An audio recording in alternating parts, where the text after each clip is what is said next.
Psoriasis से पीड़ित व्यक्ति को कई बार ऐसा लगता है कि वो अपनी डाइट में, अपने आहार में ऐसा क्या खाए, ऐसा क्या ना खाए जिससे कि उसका सोराइसिस ना बढ़े। गाइस, मेरा नाम है डॉक्टर सम्यक धवन और आज की वीडियो में हम बात करने वाले हैं सोराइसिस की डाइट के ऊपर। मैं एक ऐसी वीडियो लेके आया हूं जिसके बाद मुझे नहीं लगता आपको यूट्यूब पे या गूगल पे कोई भी और आर्टिकल, ब्लॉग या वीडियो देखने की ज़रूरत है। डिटेल्ड में, मेडिकली मैं आपको बता दूंगा कि क्या क्या खाना चाहिए, क्या खाना नहीं खाना चाहिए, किस खाने में क्या कंपाउंड है, क्या बायोकेमिकल पाथवे है, कौन से खाने को खाने से क्या होता है। हर एक चीज़ को आज मैं ब्रेक डाउन कर दूंगा अगले 6 से 7 मिनटों में। तो अगर आप पहली बार इस चैनल पे आए हैं तो आप सब्सक्राइब कर लीजिए। अगर आप हमारे एग्जिस्टिंग सब्सक्राइबर हैं तो ये वीडियो आपने ज़रूर एंड तक देखनी है। अगर आपको या आपके घर परिवार में किसी को भी सोराइसिस की प्रॉब्लम है तो आपने ये वीडियो ज़रूर शेयर करनी है उनके साथ।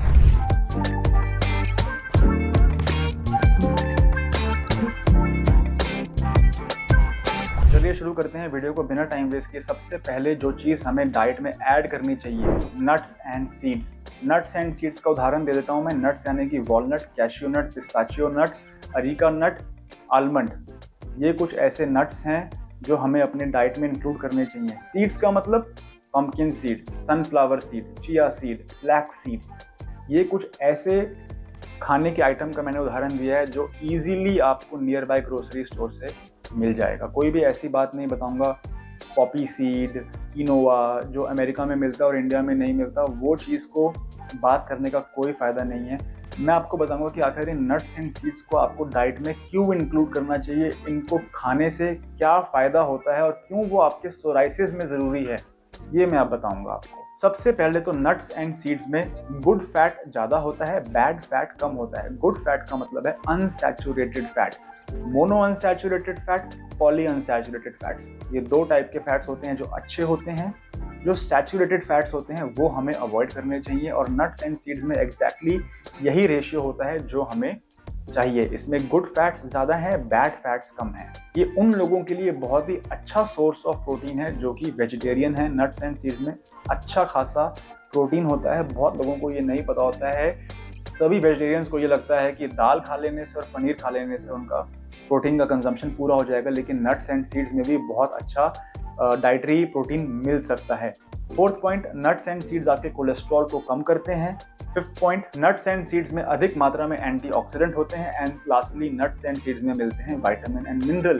एक ऐसे विटामिन का मैं नाम लूँगा फॉलिक एसिड, जो कि सोराइसिस में बहुत ज़्यादा ज़रूरी है। यदि आप सोराइसिस से पीड़ित हैं या आपने कभी पहले ट्रीटमेंट लिया है और आपको हफ्ते में एक बार खाने वाली छोटी गोली दी जाती थी, तो आपको फॉलिक एसिड से सप्लीमेंटेशन करनी चाहिए, बिकॉज उस दवाई को खाने से फॉलिक एसिड में कमी होती है। फॉलिक एसिड की सप्लीमेंटेशन देना बहुत ज़रूरी है और नट्स एंड सीड्स में फोलेट अच्छी मात्रा में हमको मिलता है।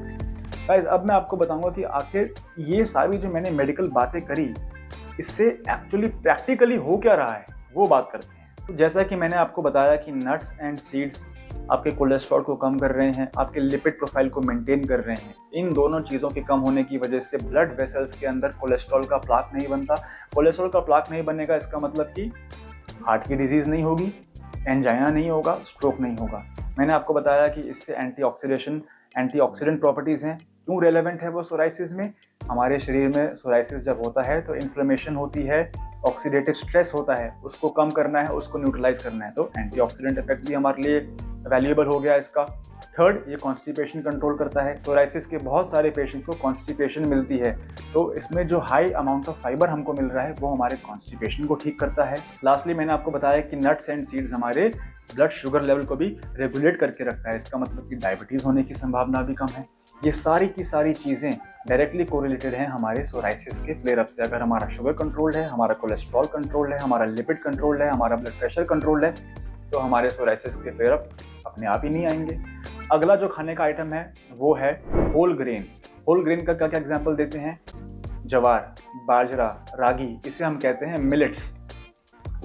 Whole wheat flour, brown rice, ये कुछ ऐसी चीज़ें हैं जो कॉम्प्लेक्स कार्बोहाइड्रेट की कैटेगरी में आती हैं। इनको कंज्यूम करने के लिए, इनको पचाने के लिए हमारी बॉडी को बहुत मेहनत करनी पड़ती है, इसलिए इसको कंज्यूम करने में कैलोरी भी ज़्यादा बर्न होती है। अब मैं आपको बताऊंगा कि होल ग्रेन से क्या फ़ायदा हो रहा है। बाय द वे, ओटमील भी एक बहुत अच्छा एग्जाम्पल है होल ग्रेन्स का। चलिए बात करते हैं कि आखिर होल ग्रेन्स हमारी बॉडी में क्या कर रही हैं और उसका प्रैक्टिकली फायदा क्या हो रहा है हमारे सोराइसिस पे। Number 1, whole grains again insulin कम करती हैं। इंसुलिन कम करने का मतलब है टाइप 2 डायबिटीज नहीं होगा।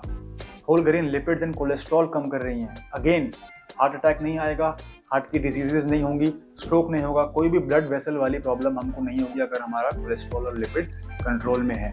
नंबर 3, ये हमारे फाइबर के अमाउंट को बढ़ाता है। फाइबर बढ़ेगा, पेट साफ रहेगा, बाउल मूवमेंट्स अच्छी रहेंगी, कॉन्स्टिपेशन नहीं होगा, आम धातुओं की उत्पत्ति नहीं होगी हमारे शरीर के अंदर, यानी कि चर्म रोग भी नहीं होगा। लास्टली ब्लड प्रेशर कम करती हैं। ब्लड प्रेशर कम करेंगी तो जाहिर सी बात है कि हार्ट डिजीज अपने आप ही नहीं होगी।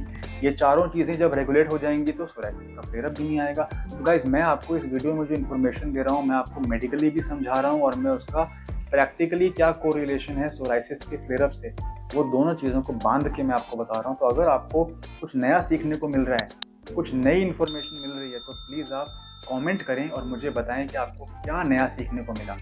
थर्डली अब हम बात करेंगे कि लीन प्रोटीन के अराउंड बहुत कंफ्यूजन रहती है लोगों को कि क्या खाएं, चिकन, मटन, फिश, अंडे खाने चाहिए कि नहीं खाने चाहिए, क्या इनका सेवन करना भी चाहिए कि नहीं करना चाहिए यदि हमें सोराइसिस है। सबसे पहले ये जान लेते हैं कि सोराइसिस एक ऐसी बीमारी है जिसमें हमारी स्किन के ऊपर पपड़ी बन रही है और वो झड़ रही है, जिसकी वजह से स्किन के थ्रू प्रोटीन का लॉस हो रहा है। दैट मीन्स कि हमें 100% प्रोटीन कंजम्पशन की रिक्वायरमेंट है। तो वेजिटेरियन सोर्सेज ऑफ प्रोटीन और non vegetarian sources of protein मैं आपको बताऊंगा जो आपको अपनी डाइट में ऐड करने चाहिए। नॉन वेज में मटन को छोड़ के हर टाइप का प्रोटीन लीन मीट आप कंज्यूम कर सकते हैं। For example chicken, fish, eggs आप खा सकते हैं।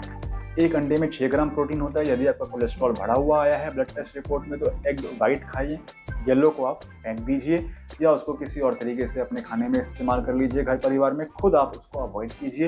फिश 100 ग्राम में 22 ग्राम प्रोटीन होता है। चिकन ब्रेस्ट में 100 ग्राम में 25 से 30 ग्राम, थाई में थोड़ा सा फैट ज़्यादा होता है। ये तो मैंने आपको बताया lean sources of protein non vegetarian. अब मैं आपको बताऊंगा vegetarian sources of lean protein. Number 1, दाल यानी कि लेंटिल, 1 कप कुक्ड दाल में 16 gram protein. Beans, kidney beans, black beans यानी कि राजमा, 1 कप कुक्ड राजमा 14 से 15 ग्राम प्रोटीन। पनीर, अमूल का फ्रेश पनीर अगर आपको मिल जाए 100 ग्राम में 20 ग्राम प्रोटीन। टोफू, टेम्पे, ये कुछ ऐसी चीज़ें हैं जिसमें आपको अधिक मात्रा में प्रोटीन वेजिटेरियन लोगों को, नट्स एंड सीड्स मैंने आपको अभी बताया, इजीली प्रोटीन की रिक्वायरमेंट को पूरा किया जा सकता है even if you are a vegetarian. Fourth में आपको जो सेगमेंट है वो है fruits and vegetables. Fruits and vegetables को खाने से कोई भी फ्रूट एंड वेजिटेबल खा सकते हैं, कोई भी फ्रूट एंड वेजिटेबल आपको अवॉइड करने की ज़रूरत नहीं है। इनफैक्ट मैं समझता हूँ कि दिन में 1 से 2 serving of fruit and vegetable आपको 100% ऐड करना चाहिए। ग्रीन लीफी वेजिटेबल्स, पालक हो गया, कोई भी पत्ते वाली सब्जी, अधिक मात्रा में उसमें आयरन मिलता है, फॉलिक एसिड मिलता है। कोई भी फ्रूट, अगर आपको शुगर की क्रेविंग होती है, अगर आपको डायबिटीज़ है, अगर आपको शुगर की क्रेविंग होती है तो अपने शुगर की क्रेविंग को कंट्रोल करने के लिए फ्रूट खाएं। फ्रूट में जो नेचुरल हमको शुगर मिलते हैं that is a very good and healthy alternative for refined sugar जो हम बाहर के खानों में से खा रहे हैं। तो फ्रूट एंड वेजिटेबल को खाने से anti inflammatory properties, antioxidant properties, again high in fibre, good amount of protein and very less in refined sugar. तो इन चीज़ों को कंज्यूम करने से अगेन जो भी सोराइसिस के फ्लेयर अप्स के कारण हैं उसको हम कंट्रोल कर सकते हैं, वेट मैनेजमेंट कर सकते हैं, stress reduction, lipid profile reduction, ये सारी चीज़ों में आपको इम्प्रूवमेंट मिलेगी अगर आप जो भी बातें मैं आपको इस वीडियो में बता रहा हूँ उनको अपनी डेली लाइफस्टाइल में इनकॉर्पोरेट करते हैं। तो वीडियो के एंड में अब मैं बात करना चाहूँगा कि क्या चीज़ें आपको अवॉइड करनी चाहिए जिससे कि हमारी ये सारी मेहनत बेकार ना हो जाए। नंबर 1, हमको रिफाइंड शुगर नहीं खाना है। रिफाइंड शुगर से 100% सोराइसिस का फ्लेयर अप आता है। आपको रिफाइंड शुगर बिल्कुल छोड़ दो, शुगर के ऑल्टरनेटिव्स ले लो, फ्रूट खा लो। रिफाइंड शुगर, मैदा, refined flour, refined carbohydrates, big no no, ठीक है। अल्कोहल नहीं कंज्यूम करना है, सिगरेट नहीं कंज्यूम करना है। 100% सोराइसिस का फ्लेयर अप आता है अगर अल्कोहल या सिगरेट कंज्यूम कर रहे हैं। गाइस, ये थी आज की वीडियो। अगर आपको मेरे द्वारा दी गई इन्फॉर्मेशन पसंद आई, अगर आपको ये बहुत ही डिटेल में मैंने सब बता दिया कि क्या खाना चाहिए, क्या नहीं खाना चाहिए, तो आप प्लीज़ इस वीडियो को लाइक कीजिए। अगले वीडियोस में मैं ये भी बताऊंगा आपको क्या रेसिपीज़ आपको यूज़ करनी चाहिए, क्योंकि ये जो मैंने वीडियो बनाई है एक साइंटिफिक स्टैंड पॉइंट से बनाई है जिससे कि मेडिकली ये प्रूव हो जाए क्या खाना चाहिए, क्या नहीं खाना चाहिए। ऑफ कोर्स ये नहीं पता चल रहा है कि खाना बनाना कैसे है, रोटी खानी है कि रेसिपी क्या होनी चाहिए। रेसिपी के ऊपर भी वीडियो है हमारे चैनल पे, तो प्लीज़ आप इस चैनल को चेकआउट कीजिए।